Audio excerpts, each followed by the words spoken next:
नमस्कार मेरे प्यारे बच्चों।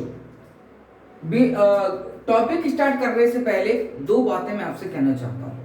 पहला, मैं डेली 10th की वीडियो अपलोड करूंगा, important questions from reference book and complete NCERT. Complete NCERT, एक भी क्वेश्चन नहीं छोड़ा जाएगा।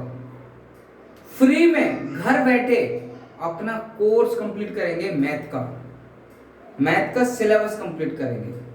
तो मैं आपसे बस इतना ही रिक्वेस्ट करता हूं कि मेरे चैनल को सब्सक्राइब करें, शेयर करें, अपने जो भी पड़ोसी हैं 10th 9th में पढ़ रहे हैं उनको जरूर बताएं कि ये चैनल है, इस पर आप फ्री में अपना कोर्स कंप्लीट कर सकते हो।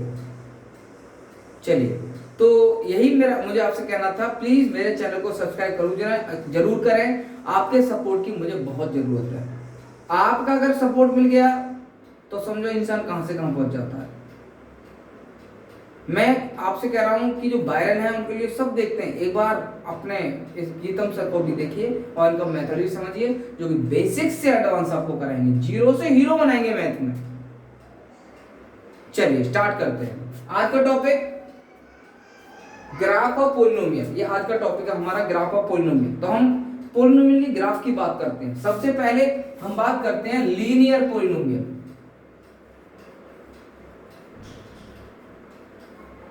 तो लीनियर पॉलिनोमियल जो होता है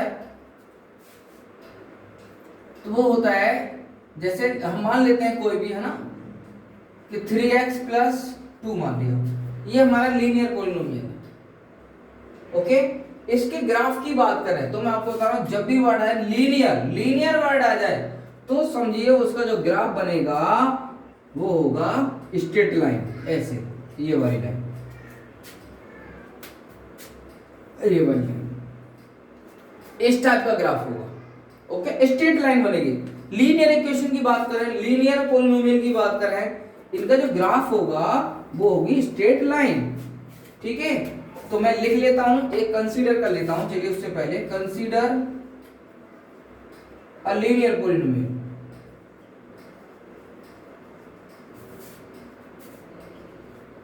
लाइक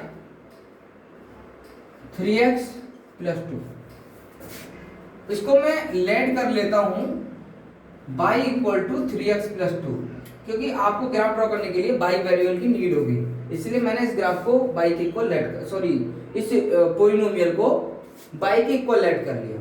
अब मैं इसको ड्रॉ करूंगा, है ना, तो मैं आपको इसमें देखो, आप मिनिमम टू सॉल्यूशन से आप ग्राफ को रिप्रेजेंट कर सकते हो, 2 से, लेकिन यहाँ पर मैं 3 निकाल दूंगा। ठीक है, 3 से करेंगे तो ये x है, ये y है, 1 2। ओके, और मैं आपको कराऊंगा तो हम ऐसे नंबर चूज करेंगे जो पास पास आए, बट इंटीजर बने, रेशनल ऐसा ना बनना चाहिए जिसका डिनोमिनेटर कोई प्राइम नंबर आ जाए अदर देन 2 से अलग नहीं आना जाए, है ना। 2 आ जाए, 5 आ चल जाएगा, है ना, लेकिन अदर जैसे 3 है तो एग्जैक्ट हम उसकी लोकेशन नहीं बता पाएंगे कि कहां पर प्लॉट होगा 1/3। तो ऐसा हमें नंबर नहीं लेना है, इसका याद रखना है। हमें इंटीजर लेना है, इंटीजर आए, दोनों की वैल्यू इंटीजर आए, ऐसी वैल्यू चूज करना है। तो देखिए y इक्वल टू लेट कर लिया, तो y इक्वल टू मैं मान लिया x इक्वल टू 1 पुट करता हूँ, 1 रख दिया, तो 3 प्लस 2 इज इक्वल टू 5 आ गया। अगर मैंने x 1 लिखा तो y कितना आ गया, 5 आ गया। और x अगर मैं क्या रखूं, 0, x 0 रखूं, x इक्वल टू 0, तो y की वैल्यू क्या होगी, 3 मल्टीप्लाई 0 प्लस 2, है ना, मतलब x की जगह क्या रख दो, 0 रख दो, तो क्या आ जाएगी, 2 आ जाएगी। 3 इंटू 0 0 हो जाएगा, 2 बचेगा, तो y 2 आ जाएगा।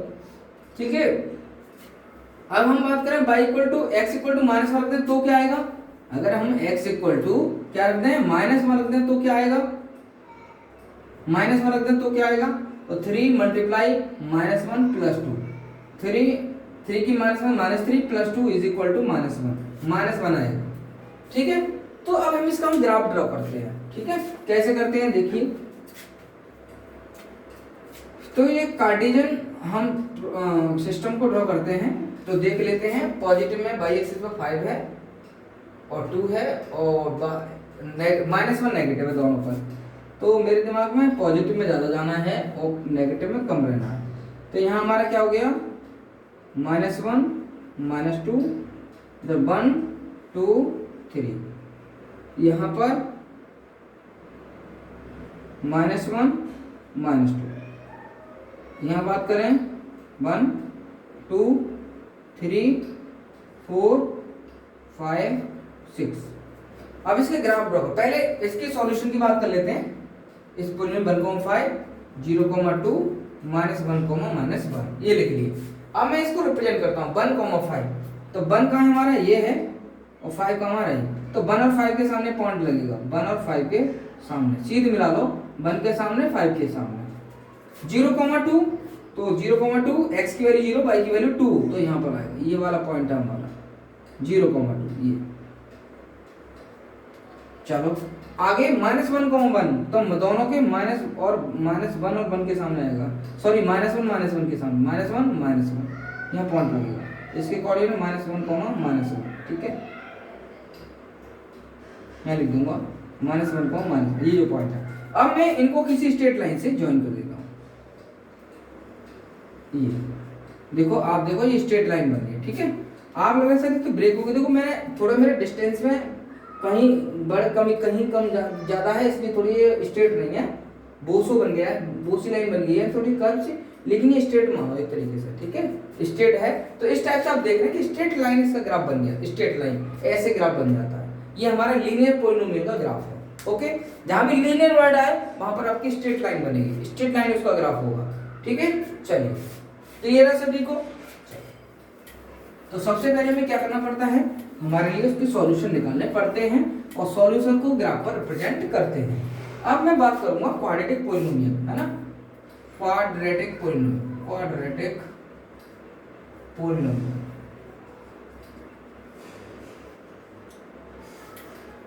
तो consider a quadratic polynomial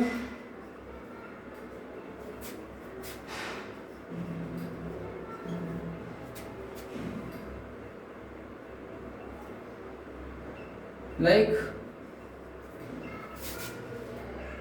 2x square minus 3x plus 5, ये क्वाड्रेटिक पॉलिनोमियल है, ठीक है।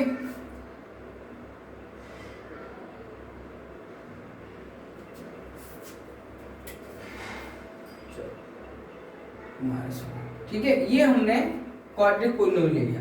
अगर मैं इसके ग्राफ की बात करता हूं तो पहले मैं y इक्वल टू लेट करूंगा, ठीक है, y इक्वल टू लेट करना पड़ेगा इसको, 2x square minus 3x minus 5।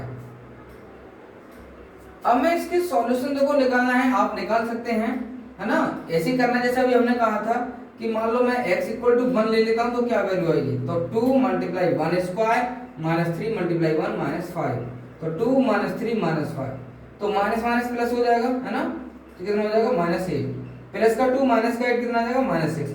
इसमें सॉल्यूशन क्या हो गया 1, -6। मतलब ऐसे आपको सॉल्यूशन निकालने कम से कम 10 या 15 सॉल्यूशन, 10-15 सॉल्यूशन कार्डिक सिस्टम को ड्रॉ करोगे और ड्रॉ करने के बाद आपका जो ग्राफ बनेगा वो स्टार्ट का होगा, ऐसे जा सकता है, ठीक है, ऐसा बन सकता है, ठीक है। ये तो मैं आपको बता रहा हूं ये क्वाड्रेटिक पॉलिनोमियल का ग्राफ है और ये इसे कहते हैं अपवर्ड और इसका नेम है पैराबोला। क्या नेम है इसका? पैराबोला। ये पैराबोला है और ये अपवर्ड डायरेक्शन में है। ये भी बता रहा हूं कि अपवर्ड कब बनता है, पैराबोला अपवर्ड कब बनेगा, इसका ध्यान रखना है कि जो एक्स स्क्वायर का कोएफिशिएंट है वो कैसा है, अगर पॉजिटिव है, कैसा है ये, पॉजिटिव है, मैं आपको बता रहा हूं क्या है, ये पॉजिटिव है एक्स स्क्वायर का कोएफिशिएंट, तो हमेशा जो पैराबोला वो अपवर्ड, अप मींस प्लस, तो इसका मतलब एक्स स्क्वायर का कोएफिशिएंट कैसा होना चाहिए, पॉजिटिव, तो ये अपवर्ड बनेगा, ये आपको याद रखना है। और यहां पर नेगेटिव आ गया, नेगेटिव आ गया, एक्स स्क्वायर का कोएफिशिएंट नेगेटिव आ गया, तो हमारा जो पैराबोला होगा वो कैसा होगा, डाउनवर्ड होगा, डाउनवर्ड, ये ऐसे बनेगा, ये डाउनवर्ड है हमारा पैराबोला। अगर इसके नंबर ऑफ जीरोस की बात करें कि ये क्वाड्रेटिक पॉलिनोमियल का ग्राफ है, नंबर ऑफ जीरोस की बात करें तो ये ओनली जितनी बार, भाई ये तो दो पर या तो टच करेगा या तो टच करेगा, टच करके जाएगा या फिर टू डिस्टिंक्ट पॉइंट पर इंटरसेक्ट करेगा, किसको? एक्स एक्सिस लाइन को, एक्स एक्सिस लाइन को, वाई को नहीं देखना, एक्स एक्सिस को देखना है ना। तो इसके जो जीरोस हैं कितने हैं? 2 जीरोस हैं, 2। इस क्वाड्रेटिक पॉलिनोमियल के कितने जीरोस हैं? 2 जीरोस हैं। जो पैराबोला रिप्रेजेंट कर रहा है 2 जीरोस को। ओके, अगर पैराबोला हमारा टच करके जाता है, मैं आपको बता रहा हूं, अगर पैराबोला टच करता है, ऐसे करके जाता है, ऐसे जा सकता है, तो ये हमारा 1 जीरो है, इसका 1 जीरो है ना, इसका 1 जीरो माना जाएगा, टच करके जा रहा है, क्योंकि इनका, ठीक है। तो ये हमारा क्वाड्रेटिक पॉलिनोमियल है। और तो ये जो ग्राफ बनेगा है ना क्वाड्रेटिक पॉलिनोमियल का, वो कैसा होगा? पैराबोला होगा। क्या बनेगा? पैराबोला। अगर तुम्हारा ग्राफ एक्स एक्सिस लाइन को टच नहीं कर रहा है, तो इसका मतलब ये ऐसा क्वाड्रेटिक पॉलिनोमियल है, इसका कोई भी जीरो नहीं है, नो जीरो है ना। हम कहते हैं ना कि नो रियल रूट्स रियल नहीं है। जब रियल नहीं है तो फाइंड नहीं कर सकते, है ना, फाइंड नहीं कर सकते, है ना। रियल नहीं है तो फाइंड, कि नंबर लाइन पर तो वो जीरो जाते हैं जो रियल होते हैं, और इसका कोई भी रूट मतलब जीरो रियल नहीं है तो फाइंड नहीं, तो इसमें नो सॉल्यूशन, इसका कोई सॉल्यूशन नहीं है, क्योंकि ये एक्स एक्सिस लाइन को इंटरसेक्ट नहीं कर रहा, ना ही टच कर रहा, तो नो हो गया इसका। ये ऐसे भी जा सकता है तुम्हारा, ऐसे, है ना, और ऐसे भी जा सकता है, तो ये नो हो गया, इसका आपको याद रखना है। एक पर होगा 1 टच करके जाएगा तो 1 जीरो, है ना, 1 जीरो होगा, और 2 पर इंटरसेक्ट करेगा तो 2 जीरो, 2 जीरो से ज्यादा नहीं होते हैं पैराबोला के सॉल्यूशन, है ना। पैराबोला जो ग्राफ होता है वो क्वाड्रेटिक पॉलिनोमियल होता है, तो मैक्सिमम 2 जीरो, मिनिमम 1 हो सकता है। चलो ठीक है, सेम हो सकता है ना, सेम, दोनों सेम वैल्यू हो सकती है, हो सकता है, ठीक है। तो दोनों सेम होंगे तो एक ही पॉइंट पर होगा। चलिए अब मैं बात कर लेता हूं इसका क्यूबिक पॉलिनोमियल की बात करता हूं। क्यूबिक का मतलब है 3 सॉल्यूशन, 3 जीरो, तो वो 3 लाइन ऐसे करके जा सकता है, 1 2 और 3 सॉल्यूशन होंगे। मतलब ग्राफ जो कर्व लाइन होगी, जितनी बार एक्स एक्सिस को इंटरसेक्ट करेगी, वो आपका वो नंबर ऑफ क्या होंगे? जीरो होंगे, नंबर ऑफ जीरो, जितनी बार इंटरसेक्ट करेगी। ओके, तो ये 3 बार इंटरसेक्ट कर रही है, तो ये क्यूबिक पॉलिनोमियल है हमारा, क्यूबिक पॉलिनोमियल का ग्राफ है ये हमारा क्यूबिक पॉलिनोमियल, ठीक है। चलो ठीक है, तो ध्यान रखना है, अपवर्ड कब बनेगा? जब एक्स स्क्वायर का कोएफिशिएंट पॉजिटिव होगा। डाउनवर्ड कब बनेगा? जब एक्स स्क्वायर का कोएफिशिएंट नेगेटिव होगा। तो मैंने ग्राफ आपका कंप्लीट कर दिया। चलिए, तो अब हमारा जो रहेगा, थोड़ा मैं देख लूं, पानी, मैंने लीनियर ग्राफ बता दिया है ना, और एनसीईआरटी में आप देख सकते हैं सॉल्यूशन है, इन्हें रिप्रेजेंट करो, तो तुम अपने आप बना लोगे इसे पैराबोला, अपने आप बना लोगे, ठीक है। तो ये ग्राफ दे रखे तुम्हारे जितने भी हैं थे, मैं सारे बता दिया आपके लिए। ओके, तो ठीक है, तो याद रखना है, कोई भी कर्व लाइन एक्स एक्सिस को कट करे 1 पर 2 पर 3 पर 4 पर, जितने बार कट करेगी उतने ही नंबर ऑफ जीरोज होंगे, याद रखना, उतने ही नंबर ऑफ जीरोज होंगे, ठीक है। तो एक्सरसाइज 2.1 इसी पर बेस्ड है, आप कर सकते हैं। Relationship between zero and coefficient of a polynomial. तो एक रिलेशन तो ऑलरेडी मैंने बता दिया था आपके लिए, relationship between zero and coefficient. तो अब मैं एक क्वेश्चन के थ्रू आपको बताऊंगा।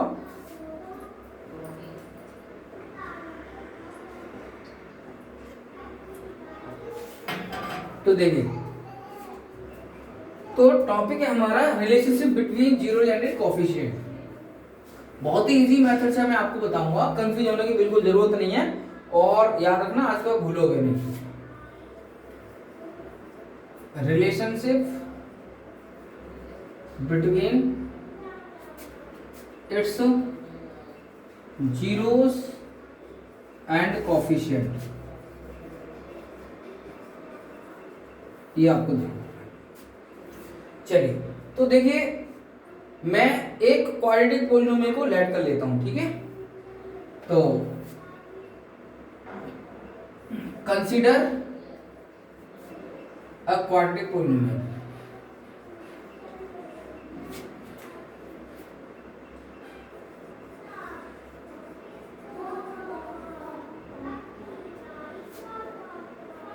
पी एक्स इक्वल, इससे रिप्रेजेंट करते हैं p x q x g x, okay, equal to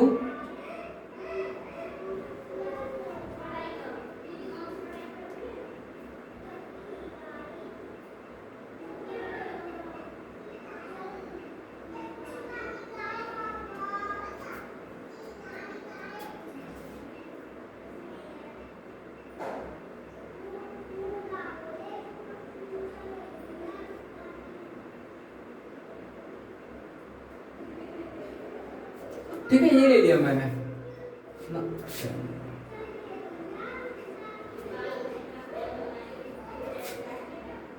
चलो ये ले लो, ठीक है, ठीक है।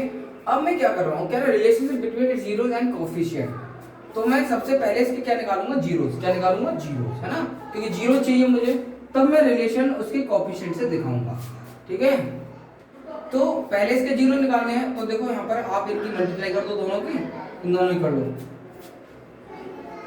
3x² multiply 3 equal to 9x², कितना लाना चाहिए, कितना लाना है तुम्हें, 10x, 9x² से 10x लाना है, तो मैं समझ गया कि 9x इंटू एक्स लिख दो, इसको क्या लिख दो, मतलब इसको क्या लिख दो, 9x इंटू एक्स, और 9x में से x प्लस कर दो, कितना हो जाएगा, 10x। इसका तुम्हें ध्यान रखना है, मैंने इन दोनों की मल्टीप्लाई करी, 3 3 जा 9, मतलब 3x² की 3 से कर दी, 9x² आ गया।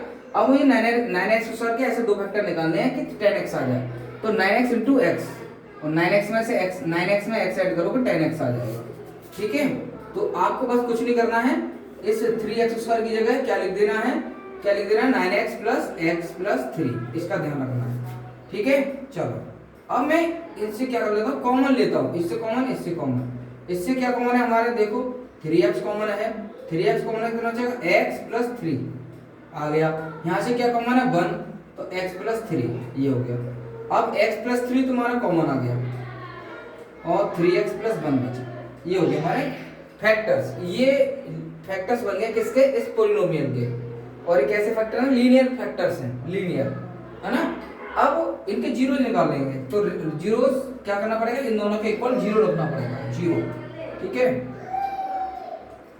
तो मैं लिखूंगा putting x plus 3 equal to 0 and 3x plus 1 equal to 0, तो x की वैल्यू क्या हो जाएगी, -3, और 3x इक्वल टू क्या हो जाएगा, -1, x इक्वल टू -1.3, तो ये -3 एंड माइनस है, तो आप लिख देते हैं -3 एंड -1/3 आर जीरोज हैं ऑफ किसके, px लिख दो शॉर्ट में, मतलब ये जो -3 और -1/3 आर जीरोज ऑफ px, मतलब px का मतलब इस क्वाड्रेटिक पोलिनोमियल के ये जीरोज हैं। तो यहाँ तक हमारा हाफ कंप्लीट हो गया, क्या निकाल लिया हमने, जीरोज। अब हम क्या करेंगे, अब हम रिलेशन दिखाते हैं इनका, क्या दिखाते हैं, रिलेशन। तो रिलेशन कैसे दिखाएंगे आपको बताते हैं, चलो देखिए। तो रिलेशन का मतलब है, तुम्हें बिल्कुल कंफ्यूज नहीं होना है, रिलेशन जब भी पूछे जीरोज एंड इट कोएफिशिएंट, तो दिमाग में रख लेना कि इन जीरोज का प्लस करना है और इन जीरोज की मल्टीप्लाई करनी है, यही रिलेशन है जीरोज एंड इट्स कोएफिशिएंट, ठीक है। तो कर लो, पहले इन्होंने क्या करना, प्लस, तो मैं लिख दूंगा सम किसका, ऑफ जीरोज, भैया तो सम ऑफ जीरोज निकाल दो, इट मीन दोनों का प्लस कर दो, तो आप लिख दोगे -3 प्लस -1/3।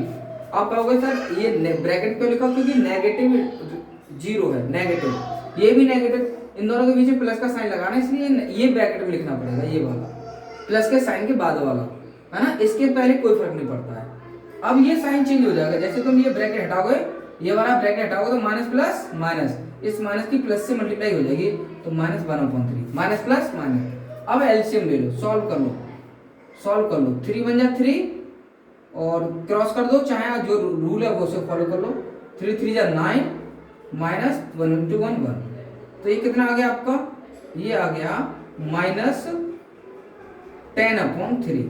अब देखो, तो मैं ऑलरेडी इसको वेरीफाई कर चुका हूँ, -10/3, तो ये माइनस, ये वाला माइनस यहाँ आ जाएगा, तो मैं आंख मीच के बंद करके जब तुम सॉल्व कर लो तो यहाँ माइनस जरूर लगा देना, ठीक है, ये चाहे हो या ना हो, आंख बंद करके यहाँ माइनस जरूर लिख देना, और लिख देना ये ऊपर वाला लिख देना, क्या लिख देना, कोएफिशिएंट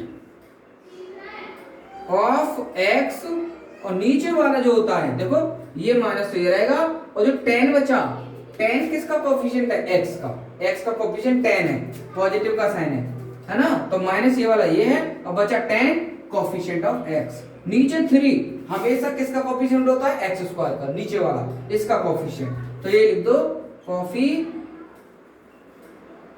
शॉर्ट में लिख रहा हूं फिर कोफिशिएंट ऑफ एक्स स्क्वायर, ये हो गया।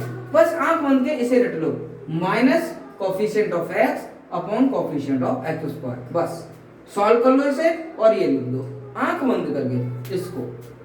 अब उसके बाद निकाल लेते हैं प्रोडक्ट ऑफ जीरो। मैंने कहा एक बार क्या कर दो, प्लस कर दो, एक बार इन दोनों की मल्टीप्लाई कर दो, product means multiply, product of zeros, product मतलब मल्टीप्लाई कर दो इन दोनों की, कर दो -3 मल्टीप्लाई -1/3 कितना आएगा, माइनस माइनस क्या हो जाएगा प्लस इनटू में, ओके 3/3 ये है, इसको डिवाइड मत करना है ना, डिवाइड मत करना प्रोडक्ट में 3/3। अब देखो ये जो ऊपर वाला 3 है देखो क्या है, क्या कहते हैं इसको, कांस्टेंट टर्म, ये कांस्टेंट टर्म है, आंख बंद करके लिख दो कांस्टेंट टर्म, ठीक है, थोड़ा शॉर्ट में लिख देता हूं उसको, कांस्टेंट टर्म, और नीचे वही लिखना है, दोनों में नीचे वही लिखना है, कोफिशिएंट ऑफ एक्स स्क्वायर, आंख बंद करके प्लस कर लो और इसे लिख दो, मल्टीप्लाई कर दो इसे लिख दो, बस। अब ये भाई बताओ, ये तो तुम देखो कांस्टेंट टर्म 3 कांस्टेंट टर्म है, और जो वाला 3 नीचे वाला coefficient of x square, coefficient of x square, ये दो। और जरूर आता है क्वेश्चन, मैं पहले बता रहा हूं जरूर आता है, जरूर आता है, ये समझ लो 100% आता है। मैं हर तरह के क्वेश्चन कराऊंगा जो तुम्हें जाके चुटकियों में कर दोगे, पेपर में जाके चुटकियों में ऐसे समझाऊंगा तुम्हें, ठीक है, तो ये तुम्हें याद रखना है, ठीक है। तो मैंने जीरोस निकाल दिए और रिलेशन दिखा दिया, यही कंप्लीट आंसर है, कम से कम 3 मार्क्स का आता है, मैं पहले बता रहा हूं। अब हम बात करते हैं कुछ और पॉलिनोमियल की, है ना, एक फॉर्मूला आता है फॉर्म ऑफ क्वाड्रेटिक पॉलिनोमियल, है ना, लिखा आएगा फॉर्म ऑफ क्वाड्रेटिक पॉलिनोमियल। तुमसे कहेगा कि क्वाड्रेटिक पॉलिनोमियल बनाइए, तो उसका फॉर्मूला होता है, तो फॉर्मूला क्या होता है मैं आपको बता रहा हूं, 3x = k इंटू, ठीक है, याद रखना है, h² plus alpha plus beta into x minus alpha beta, ठीक है, तुम्हें इसका ध्यान रखना, ये फॉर्मूला होता है। अल्फा बीटा क्या है, किसी भी क्वाड्रेटिक पॉलिनोमियल के जीरोस हैं, लिख देता हूं हियर k इज कांस्टेंट, ये k is constant and alpha and beta are zeros of px, के मतलब रियल नंबर भी कह सकते हैं यहाँ पर, ठीक है, कांस्टेंट मींस रियल नंबर भी कह सकते हैं, तो ये k एक कांस्टेंट है, कोई रियल नंबर हो सकता है, कुछ भी हो सकता है, and alpha beta are zeros of px, alpha beta zeros हैं, ठीक है, तो इसका मतलब अल्फा x की वैल्यू है, x equal alpha, x equal beta, x की वैल्यू होती है 0, याद रखना है। तो मैंने कह दिया ये कि बना के दिखा रहा हूं, है ना, तो k इंटू x² प्लस का साइन आता है, प्लस का sign, some of zeros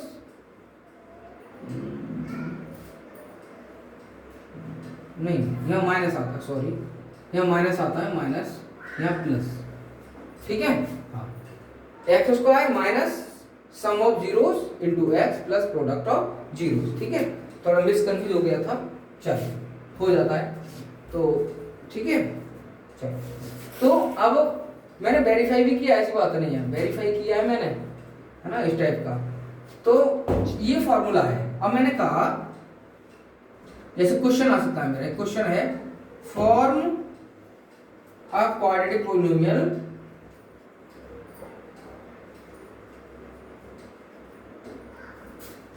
whose zeros are -3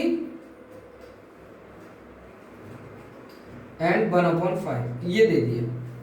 अब कह रहा है form a quadratic polynomial, quadratic polynomial बनाओ जिसके जीरो -3 एंड 1/5 है। तो देखो मैं आपको बताता हूँ, अल्फा इक्वल टू -3 लिख लेना, बीटा इक्वल टू 1/5 लिख लेना, ये होता है अल्फा बीटा, ये अल्फा बीटा है इसमें लिख लेना।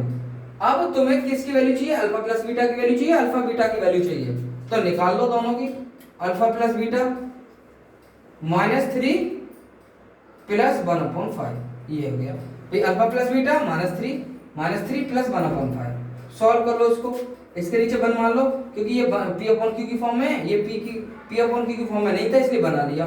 5 और 1 का एलसीएम ले लो, बिना एलसीएम ले सॉल्व नहीं होते हैं, p अपॉन q की फॉर्म में जो नंबर होते हैं 5 1 5 तो 5 3 15 प्लस 1 into 1 1 कितना आ गया -14/5 ये हो गया। चलो अब अल्फा बीटा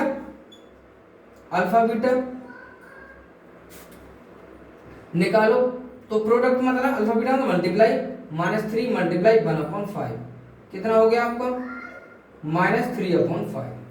क्या करें, इसमें रख दो, बस रख दो इसमें px equal to k x square, तो सम ऑफ जीरो क्या है -14/5, तो अल्फा प्लस बीटा की जगह -14/5 लिख दो ऐसे, और x प्लस अल्फा बीटा -3/5 ये हो गया, समझे। तो ये हमने लिख दिया, k x square minus plus हो जाएगा, माइनस प्लस हो जाएगा 14/5 x माइनस प्लस -3/5। तो ये हमारा क्वाड्रेटिक पोलिनोमियल बन गया, ठीक है। तो इस टाइप से अगर कोई भी तुम्हें क्वेश्चन दे रखा है form of quadratic polynomial who zeros are, सिर्फ जीरो ही लिखा हो, जीरो ओनली जीरो लिखा होना चाहिए, तो इसको अल्फा इसको बीटा मान लेते हैं। फिर हमें किसकी वैल्यू चाहिए, alpha plus beta, alpha beta बस, और किसी की भी नहीं। तो अल्फा प्लस बीटा प्लस कर दिया, अल्फा बीटा मल्टीप्लाई कर दी, और फिर इसमें हमने पुट कर दिया। यही हमारा 2 नंबर का क्वेश्चन आता है, याद रखना 2 नंबर का, ठीक है। चलो तो आई होप सबको समझ में आया होगा, मैंने बहुत अच्छे से समझाया है। चलिए आगे एक क्वेश्चन और कराता हूं तुम्हारे लिए। अब मैं यहां पर इस क्वेश्चन में मैं कुछ चेंज कर देता हूं।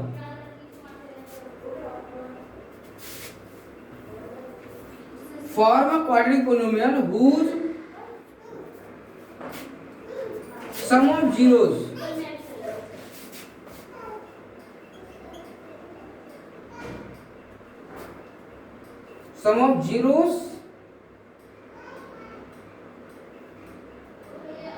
is -3 and चेंज कर देता हूं -1 and product of zeros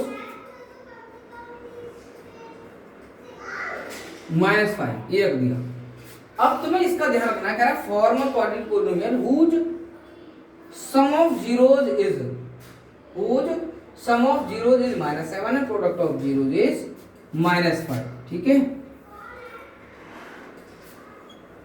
बनाओ, तो भाई साहब इसमें अब क्या दे रखा है, सम किसका, जीरोस का, कितना -7, और ये क्या है, प्रोडक्ट किसका, जीरोस का, कितना -1। तो सम एंड प्रोडक्ट दे रखा है, ना कि जीरोस ओनली, जीरोस का सम और जीरोस का प्रोडक्ट दे रखा है। तो क्या करें, अच्छा सम जहां आ जाए, सम ऑफ जीरोस, तो ये कह दो ये अल्फा प्लस बीटा है,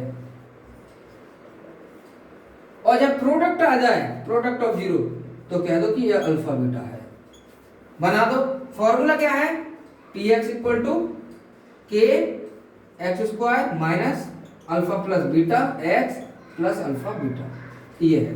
चलो लगा दो वैल्यू, सीधा अल्फा प्लस बीटा -7, अल्फा है ना, x तो यहां पर है, plus alpha beta -5 x square minus plus 7x plus minus ये हो गया, ये बन गया तुम्हारा क्वाड्रेटिक पोलिनोमियल। हमने इससे बना दिया, देखो सीधा सीधा दोनों डिफरेंस समझा, उसमें ओनली क्या रहेगा कि form a quadratic polynomial who zeros are -3 and 1/5, ये 1/5 ही होगा, ठीक है। वहां जीरोस थे, यहाँ क्या है whose sum of zeros is ये and product of zeros ये, प्रोडक्ट सम एंड प्रोडक्ट दे रखा है जीरोस का, तो डायरेक्ट तुम alpha plus beta alpha beta कर सकते हो। इसमें तुम्हें इनको प्लस और मल्टीप्लाई करने की कोई जरूरत नहीं, क्योंकि डायरेक्ट इसमें दे रखी है sum of zero product of zero. इसका तुम्हें ध्यान रखना, बहुत ही ध्यान से पढ़ना है, याद रखना है कि क्या गिवन है, ये तुम्हें देख के चलना। ओके, तो मेरे अकॉर्डिंग मैंने मोस्टली करा दिया है, मैं क्यूबिक का भी करा दूंगा आपके लिए। ओके, और मेरे अकॉर्डिंग ये एक्सरसाइज आपकी कंप्लीट हो चुकी है। मुझे नहीं लगता कि इसमें कुछ रह गया हो, एक दो क्वेश्चन है मुझे कराने होंगे, है ना। चलिए,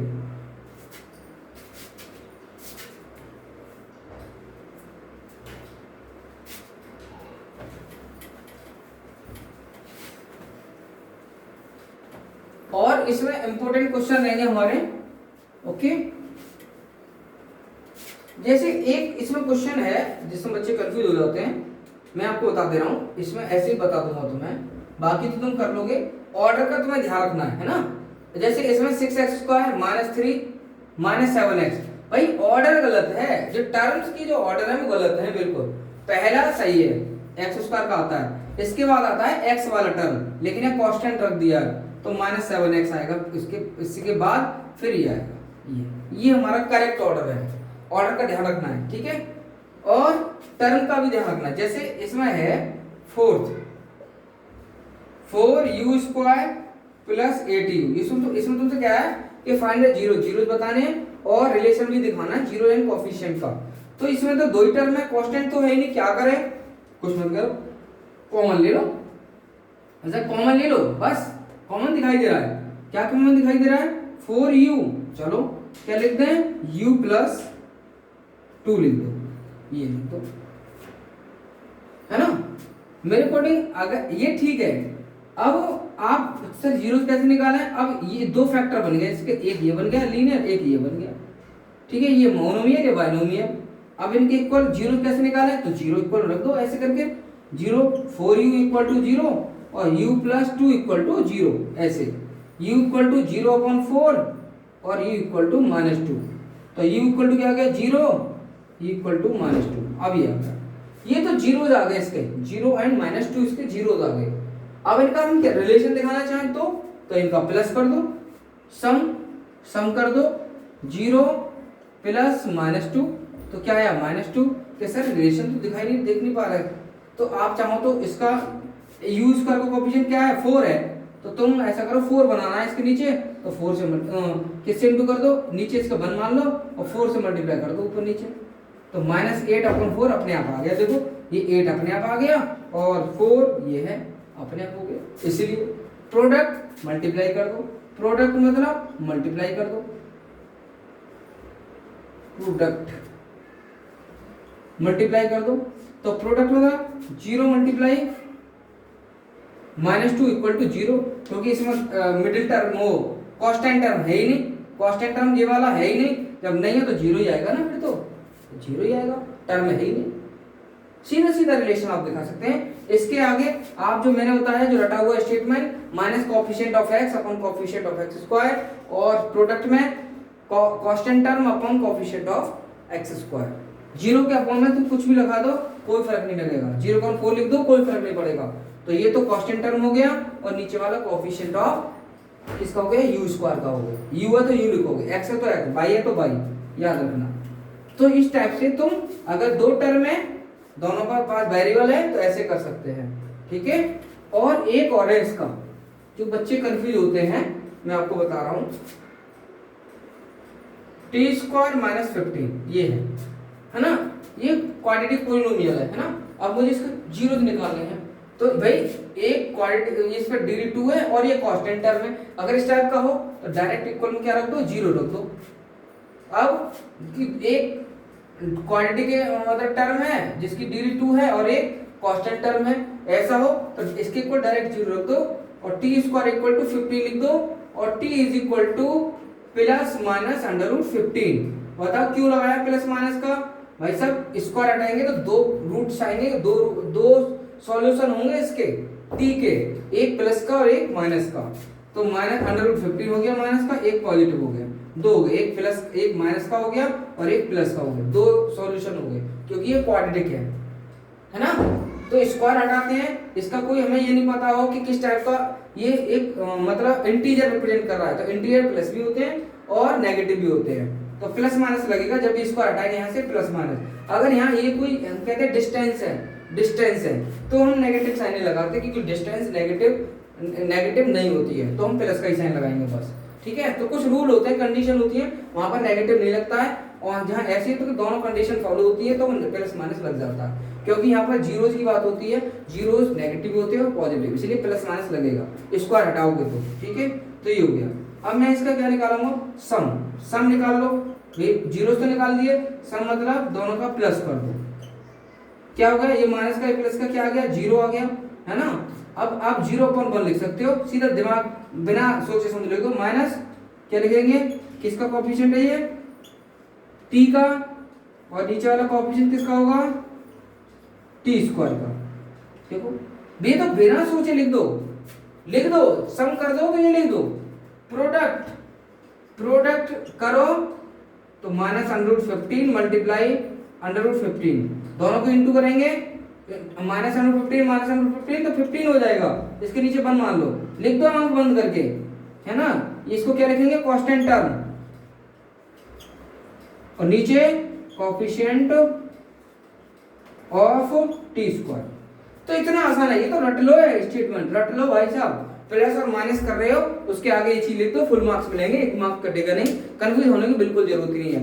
रिलेशन अगर तुम्हें दिखाना है तो सम करो, सॉल्व कर लो, इनको सम करो, प्लस करो, सॉल्व कर लो, और ये लिख दो आंख बंद करके, मल्टीप्लाई कर ये वाला लिख दो आंख बंद करके, नीचे ऊपर कोएफिशिएंट ऑफ t, नीचे कोएफिशिएंट t², सेकंड में प्रोडक्ट में constant term upon coefficient of t², u², v², जो भी वेरिएबल है उसका नेम ले दो, ठीक है। तो ये मैंने तुम्हारे लिए कंप्लीट करा दिया, तो मुझे नहीं लगता कि आपको इसमें कोई डाउट होगा। क्यूबिक की बात करते हैं तो क्यूबिक को मैं आपको बता दूंगा, ठीक है, लेकिन हमारे सिलेबस में यही है, इसलिए अब मेरी जो वीडियो होगी नेक्स्ट, उसमें मेरे इंपॉर्टेंट क्वेश्चंस होंगे, स्टैंडर्ड लेवल के क्वेश्चन होंगे, उसमें हम बहुत सारा डिस्कस करेंगे इस चैप्टर से रिलेटेड, ठीक है। आज इतना ही, ओके मेरे प्यारे बच्चों, देखना जरूर और चैनल को सब्सक्राइब करना ना भूलें, ओके। चलिए, नमस्कार।